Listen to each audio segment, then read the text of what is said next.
Hey, mister, can you tell me where a man might find a bed?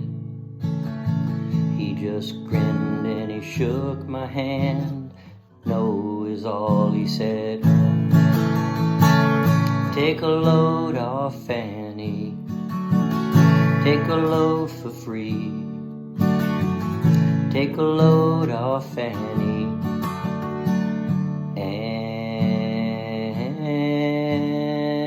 And put the load right on me. All right, we got a little weight going on for you today. We have a little weight in our hearts this week. We lost a good friend, but we're going to talk about some football. We're going to talk about some playoff football. Harbaugh found the Giants found Harbaugh, and we got a national championship game on Monday, and we got a couple of signings here and there. In some baseball news as well. Z-Man, we got Willy on today again. Z-Man, how you doing, buddy? Well, good, Joe Cap. Good, man. Tough week for everybody, especially in our community. Yes, it was. Pushing forward, but all things considered, yep. The only thing I can tell you to bring some levity, Joe, is I couldn't pick a game if I fell out of the boat. Geez, I couldn't hit water. You're ice cold, pal. Willy, how you doing, pal? How you doing over there? Hey, good boys. Back-to-back Chicken Shack. Nice to have me back 2 weeks in a row. There you Little go. Grateful Dead reference. We lost Bobby Weir, the last member of the Dead. Yep, we lost Bobby Weir as well. But we lost a family member ourselves. Just a little tribute to Tommy. Maybe we can all just say a quick word about Tommy, Cap. If you start us off, I'd love to hear it. And I'd like to say a little something. He loved the band, and I had to play the weight to open up the show. And T was just, we reconnected. Thankfully, we got together, and unfortunately, he passed too soon, and it just was a tough thing to take last Sunday. He is a brother of our Oswego alumni, and it's just a tough loss. He's a great guy, funny guy, a lot of good times, and he will be surely missed. So he's, it's tough. It's tough on everybody. So what about you guys? Yeah. Any memories that bring back for you that you think about, Tommy? Yeah, Cap, it was funny. You kind of alluded to it on Saturday. The timing was crazy, right? It was the best of times. It was the worst of times. Right. But Cap and I were talking, and Cap alluded to the fact that, how emotional Tommy was when we saw him, and we were telling my two sons the stories about him. And the great part about it is that we hadn't seen him in 40 years. And the memory, I wouldn't say it was faded, but it was blurred, of 40 years. Sure. And seeing him at Cinto's was a complete re-up of seeing him, talking to him, really remembering him the way he was, and he stayed true. And I'm so thankful for it, because now we can, for the next 30 years, we have that memory, and it's fresh. And the boys really stepped. Everybody threw in a little something that we gave to his wife. And as sad as it was great that Moses got us all together, Moses and Hogs. And I'm thankful for it, and we love the guy. So shout out to Tommy. We miss you and love you, dude. Absolutely. Z, do you have any final words? Or I shouldn't say final, Joe, but it's never final, because final. even though we lose, we'll meet again. Even though we lose somebody, you know what? They're always with us in spirit. Absolutely. And I just, this week, man, I just spent a lot of time thinking about things in general. And, man, Tom was a housemate for 2 semesters. And we, just the amount of times that we had, boy, just the fun we had, living over Sereno's. And, he loved to fish. Yeah, I'd be like surf fishing. I'd be like, Tommy, what about school today, man? You need a ride? I'm like, I'm going fishing. Yeah. I'll meet you for lunch. Then we're going downtown. And I'd be like, all right, man. I guess afternoon classes are out. Yep. And just the fun, man. Just going out. Just he was so social Like he just everybody liked him. People were drawn to him. Like the women loved him. Yeah, and it's just like just fun, man. Yeah, just like fun in the dictionary. Just like being with him and just telling stories and just a great guy, man. And then you think about it, just gone too soon. But like I know he's always going to be around one way or the other. He'll always be in spirit. Our conversations, our memories, just absolutely. Just a great thing. He'll be with us forever, and we will be together again. Like always, I know you guys listen, everybody listen out there. They all go through losses, and just remember, you'll be there again. You will be with your loved ones again, and they'll always be in our hearts and always be in our memory, regardless.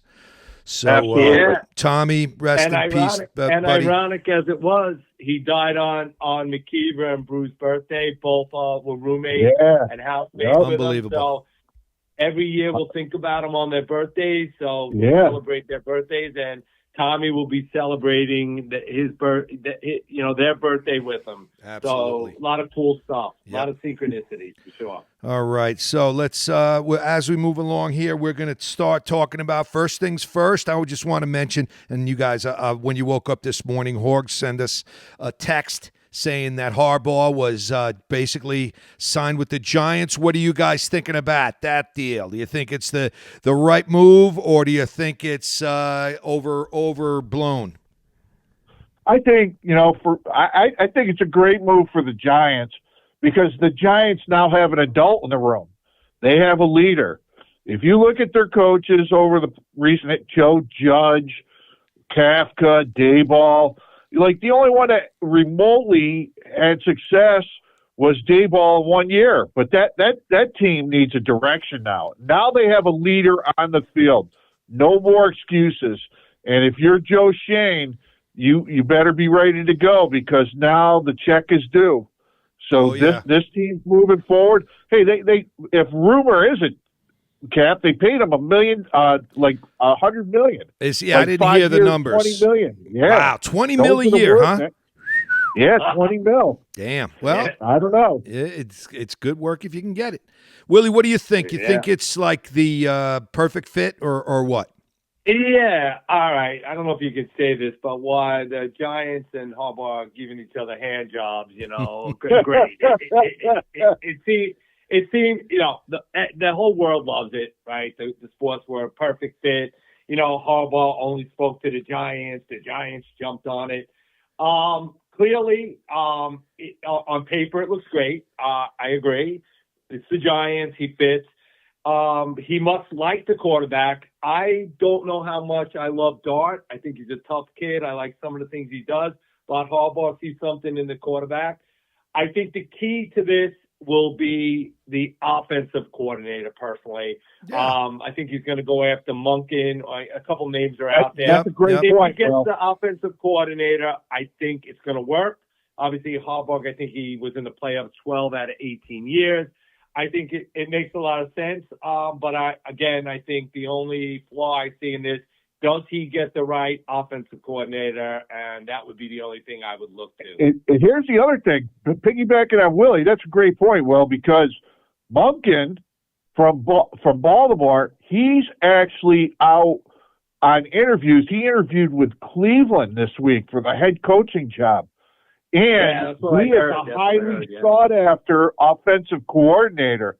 So, that's a great point by Willie. And remember one thing, Harbaugh in Baltimore, he was just the front man. His offensive coordinator was Monken.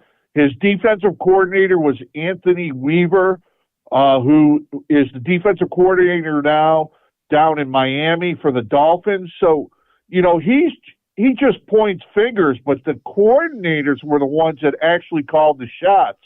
So that's going to be big with the Giants because, again, the adults in the room were not as many as you would need, and thus that team struggled.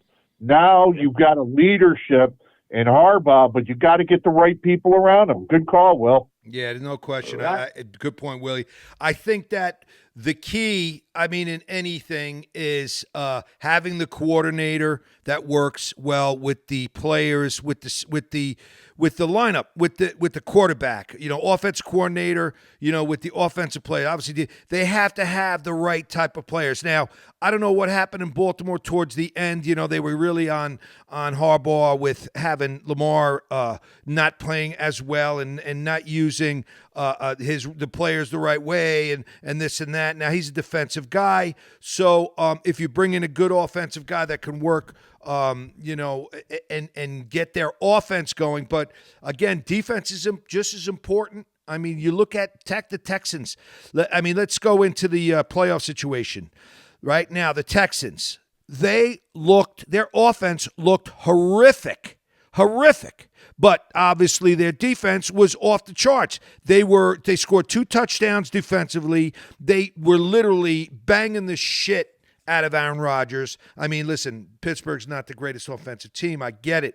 But that defense is just off the charts. Now, do the Giants have to have a defense that's off the charts and just have like a ball control, Dart just being a ball control quarterback? I don't know. It's possible. But I think that if you have a good offense that can control the ball, you control the clock, you give the defense a breather, then, a good defense could take you. I mean, let's face it, it's an offensive game. The NFL is all about the offense. I get it. But, I think if you start with the defense, which is what I thought the Jets would kind of do, which they thought they were doing, which they just fell apart, period. But, I think you have a quarterback, you have a running game, you have a good receiver. Now, add a little piece in it and then build up that defense, and I think we got something. But anyway, that's my thinking. All right. Well, when we start talking about the playoff matchups, I think that argument, Cap, is going to play out in this playoff. Yeah, exactly. We'll see. Like what you're saying, I had the privilege of being next to Cap for like 6 hours. So I got a little football knowledge. Well, we had it all. Knowledge? Right? Oh, I'm sure you got more than football knowledge. We got it all. We almost got in a fight. Cap took the guy out of it. We had a lot going on. But I'll talk about some of that. I'm going to use a lot of the things that Cap told me during this podcast. I was writing things on my arm, so I would have something to talk about this week. Well, let's start. Go ahead. Well, let's start there. Yeah, we'll talk about we're talking about the Panther Rams game that we went to, which was a fantastic game. My goodness. Yeah. Go ahead, Will. And it was and I can kind of start off. Great game. It had it all for us. I think what's the line, Z, on this? Is it 3.5? The Rams? No, it was 10.5. This coming up. Yeah, coming up. No, the Rams. The game coming up. Yeah, the Rams this Sunday are 3.5 over the Bears. But to piggyback to let you guys go, remember one thing: this game's going to be in Chicago. Yeah. The weather forecast for Chicago at game time. The air temperature with the wind chill could be upwards of -11. In the game against the Panthers, Stafford hurt his passing hand, his right hand, where he threw the ball, man, and he hit the guy's arm. And he had to have X-rays. Yeah. So his X-rays were negative, but that cold weather doesn't lie and is unforgiving. So I think, we'll see. Stafford, we'll see with that. Yeah, I mean, Stafford's hand got banged up against Carolina. Let me tell you something. Carolina banged him up a little bit, but man, he toughed it out. He is a gamer. From seeing it live in person, Stafford is a gamer, MVP-ish. I guess I would listen. It's him and Allen. I mean, I guess what do they do? They do MVP, AFC, NFC, whatever. But no, just one. Just MVP one. Overall. I think he's going to win the MVP as well. Yeah, I mean, he had just an unbelievable year. Yeah, I mean, it's those two guys. But going back, stay with the game, and like Will, what do you think about the Rams playing the Bears, man? 3.5-point spread in Chicago. What do you got for me? Okay, so again, I stole it from Cap. Full disclaimer. The 3 tight end set. Was that before or after the fight? That before or after the fight? Cap talked the guy down. Yeah. Okay. I was the mediator. Attaboy, Cap. Yeah. No, I'm not a fighter. Trust me. Okay. But Cap pointed out the 3 tight end set. I think that plays well in any position. I think Puka is the best receiver in the game. I think Devontae Adams has quietly had 7 catches. I think they can run the ball. I like them. The noise, Z, you can't imagine the noise. Noise has 0 effect on this team. That stadium was the loudest stadium I've been on. Oh yeah. Devontae's played in the cold. I love the Rams in this game. I'm going to stay with them. I know they're banged up, but I think for this game, I like them. I think the Bears corners are weak. And the Packers are not going to stop Stafford from throwing. I think the Bears lost their linebacker Edwards too. I think he's out. So I think they can run the game. They can run and pass the game on them. So I really like the Rams in this game. What do you like, Cap? You know what? It's like I said. I think Stafford really showed me a lot. The Bears, though, it's something that they got a mojo going on in Soldier Field. Fourth quarter comeback, right, Willie? We left. We went to Duckworth after the game to grab some food, and we're watching the Packers kick the freaking Bears' ass 21-3. Yeah. We left Duckworth. We went home to my house. We turned, and we're checking the score as we're getting home. It was 21-7, 21-16, whatever. And then it was 20. Yeah. I think it was 27-16, right? At one point. And I said, right? Yeah, that was. And I said the game's over, and they just came back. So I don't think that just can keep on going with a team like the Rams, with a team like Stafford. Stafford is just too good. I think the Packers lost a little bit with their defense. The Rams have a decent defense. I mean, they're not great. They don't, like Willie even called it, they don't have great defensive backs. But if I had to pick it, I'm taking the Rams to win. I don't know but the points, but it's only 3.5. But I'll tell you right now, I'll be quick. I hate the Bears. Period. Ben Johnson sucks. I hope Sean McVay lays 60 on the Bears if he can for that bullshit that Ben Johnson put Matt LaFleur through. All the bullshit he said. That being said, I think this game is going to be a little closer because of the cold weather. I do, though, like the Rams to win, but I think this game will be close. This will be another fourth quarter game. I'm taking the Rams. Spoken like a true Packer fan. Period. I got nothing more to say. All right. Listen, I could talk about that game for an hour, but I'm not going to say anything. Let's move What do you got in the Rams? What do you got in the Seahawks 49ers? All right. Go ahead, Cap. You start. You know what? Seattle, like I said, if you can get Darnold to play up to his potential, which he has played, they can beat anybody. They could go all the way. I'm going to say that right now. If Darnold can play up to his potential, they can win an effing Super Bowl. I mean, that's how good Seattle is right now and how good they're playing. And their defense, again, back to the defense, their defense is playing incredible. Now, that's a big if. All right, Darnold is not Joe Montana. He's not even Stafford. He's not even any of those guys yet.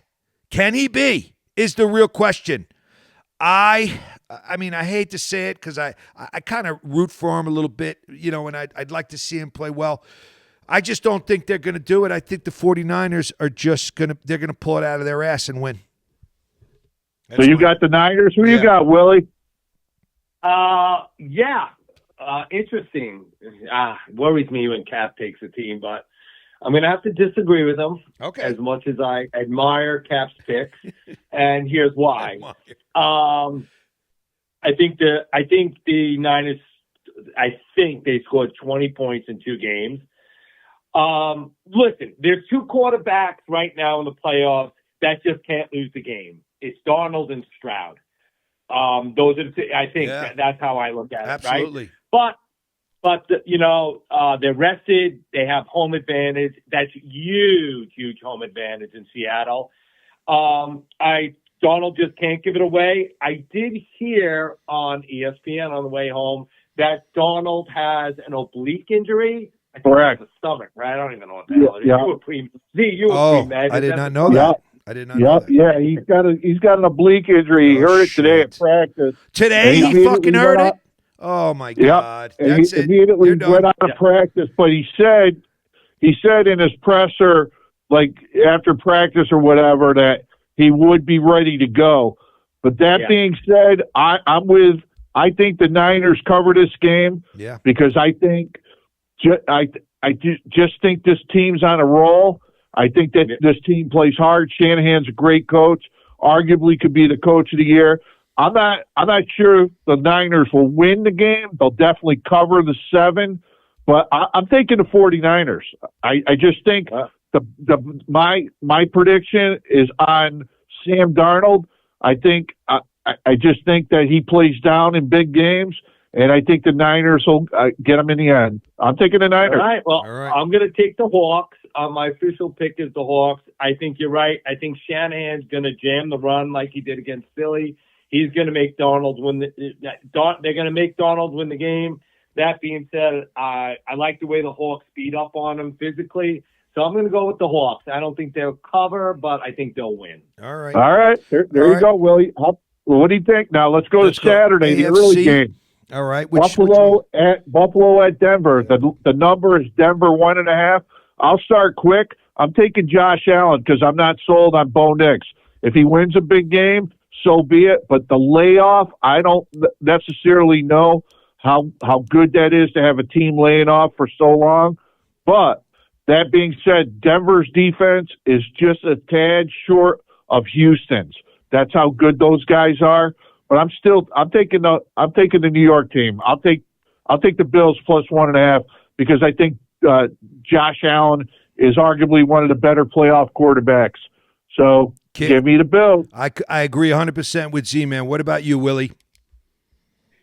Yeah, this is, I would say this is the most intriguing matchup to me. Allen is banged up. He's even more banged up than last week. I love him, though. I love him to win the game. I think it's crazy enough. Z-Man hit the nail on the head. I don't know how good the layoff's going to be for a team like Denver. They're not that fundamentally sound. Their offense isn't great. I don't love Bo Nix. I think it's going to be a tough one, but I agree. I like the Bills, too, to win it outright. Yeah. There you go. Okay, so we're all on the same page. All right, so we got Texans going to New England with that defense. Similar to Seattle's situation, although Seattle's playing at home. I think that it's same thing with Texans. If they can get a decent game out of Stroud, but their defense is unbelievable. And if they can New England, they didn't score a lot, right? How many points did they score last game? 16. Yeah, 16. It's not like they score a lot of points. So the cold weather will be in the defense's favor. So what's the line in that game, Z-Man?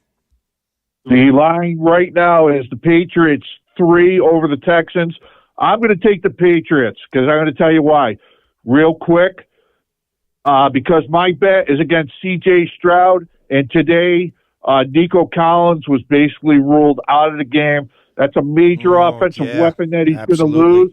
And the fact that the Texans don't really run the ball, I think that the Patriots are well-rounded offensively and defensively. And playing the game in Foxborough is going to be a major, major plus for the Patriots, and the game's going to be outside. So I just think the Patriots will cover the short spread, and they'll win at home. Yeah, I agree with that. I think so too. And now you're telling me that Collins isn't playing, which I didn't know. That's a huge loss. Well, he didn't practice the last 2 days. Yeah. He's in concussion protocol, And basically, if you don't practice within 48 hours of the game, that kind of really pushes you to the wrong side of being activated because of the concussion. Yep. So as of this time we're taping, he's basically doubtful. Yeah. I'll take the Patriots. What about you, Willie? What do you got? Yeah, I hate the Patriots. I'm going to take the Texans. Stroud had 5 fumbles. I think he lost 2. Listen, Stroud had some brilliant plays, some great throws. Stroud is known for his poise in the pocket. He didn't have it last week. He's considered elite in the pocket. I think he's going to come back, and I think that their D is so good, right? A punt for the Texans is a great play because their D can hold. I think they're going to win it. I like their D. I think this guy is the QB. Stroud's going to come back. He's going to play a much better game. Drake made some big plays. Drake May, I like him, but I think I like the Texans. It's not the popular pick, but for some reason I like this team. I'm going to go with them, and I'm going to go with the Texans D. All right. There you go. There you go. That's a good pick. Well, you can't really go wrong. No. Certainly me picking games. You know what? I think the listeners might want to listen to you guys Z-Man. more so than me. Z-Man, you're ice cold. Bet. Come on.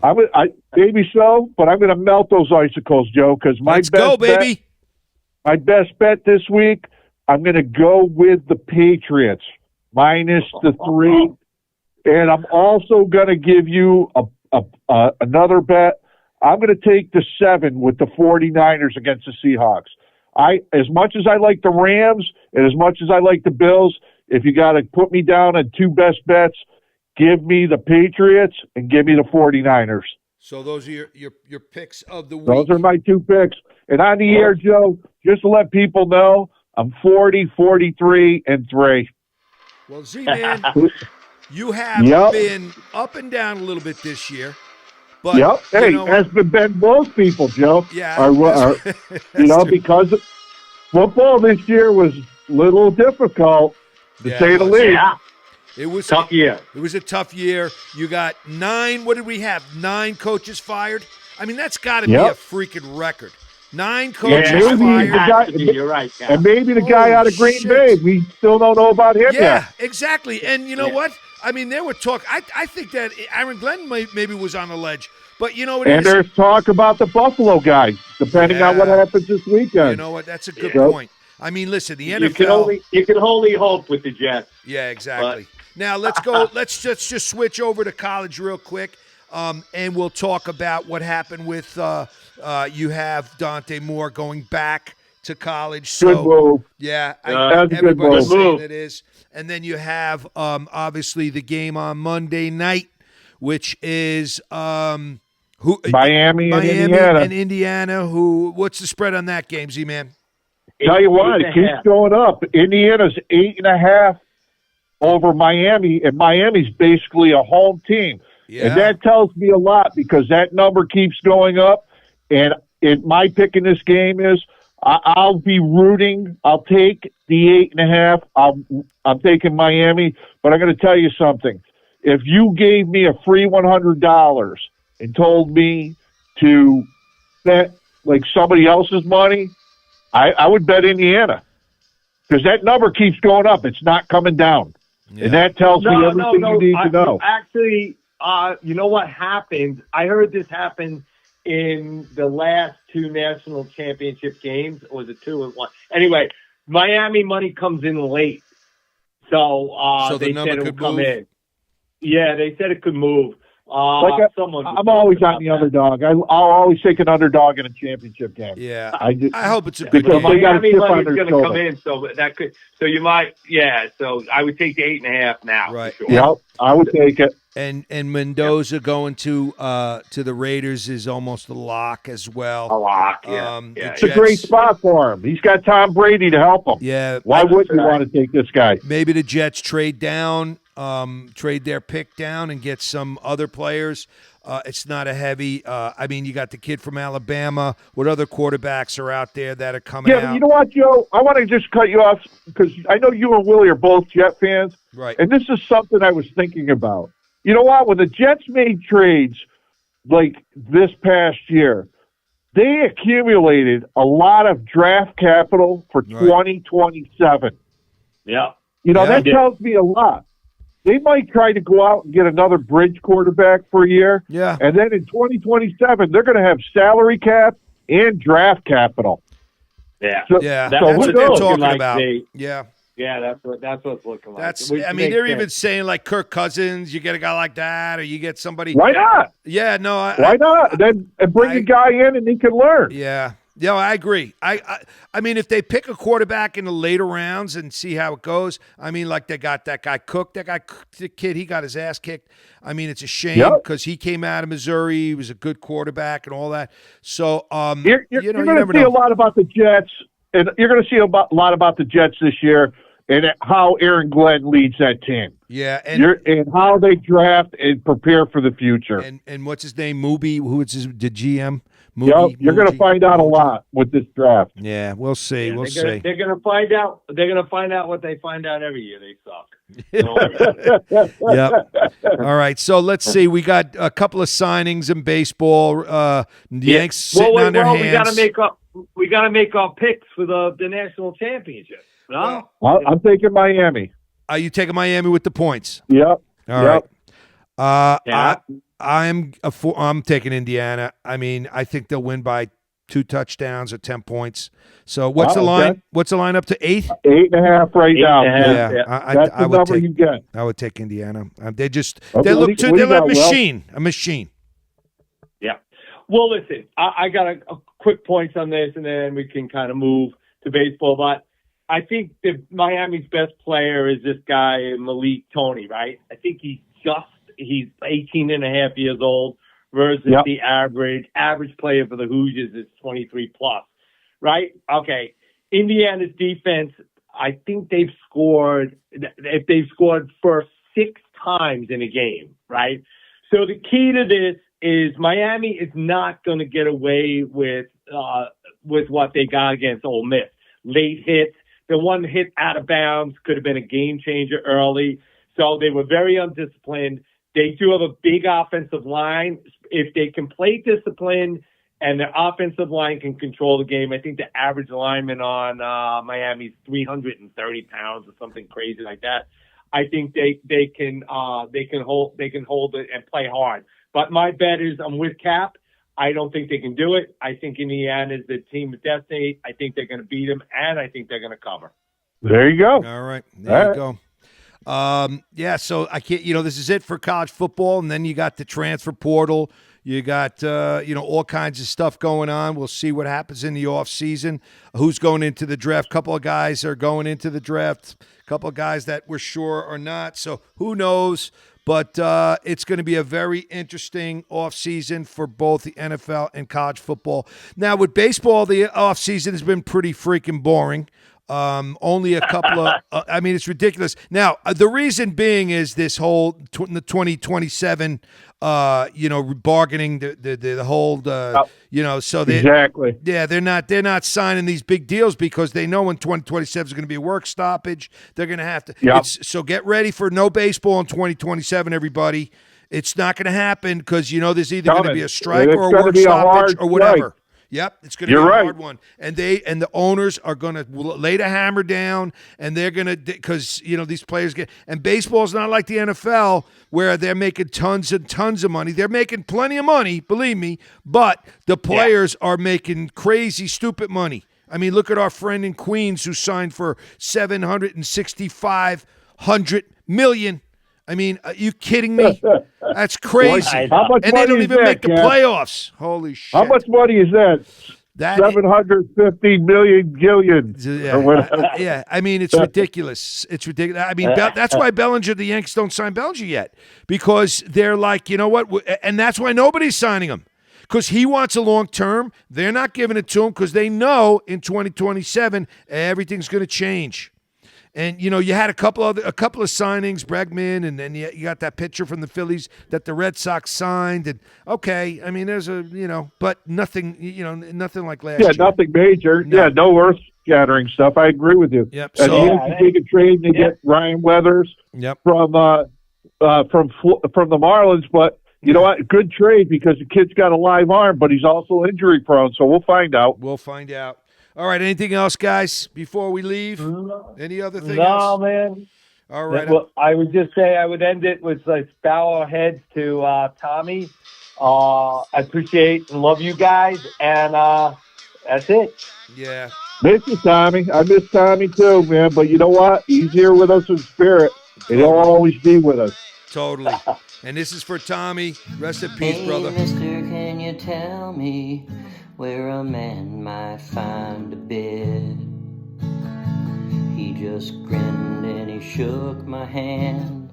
No is all he said. Take a load off Fanny. Take a load for free. Take a load off Fanny. And put the load right on me. Our dear friend Tommy carried the load for his family, for his friends, and his community. Now it's time for us to carry. For Tommy. Love you, pal.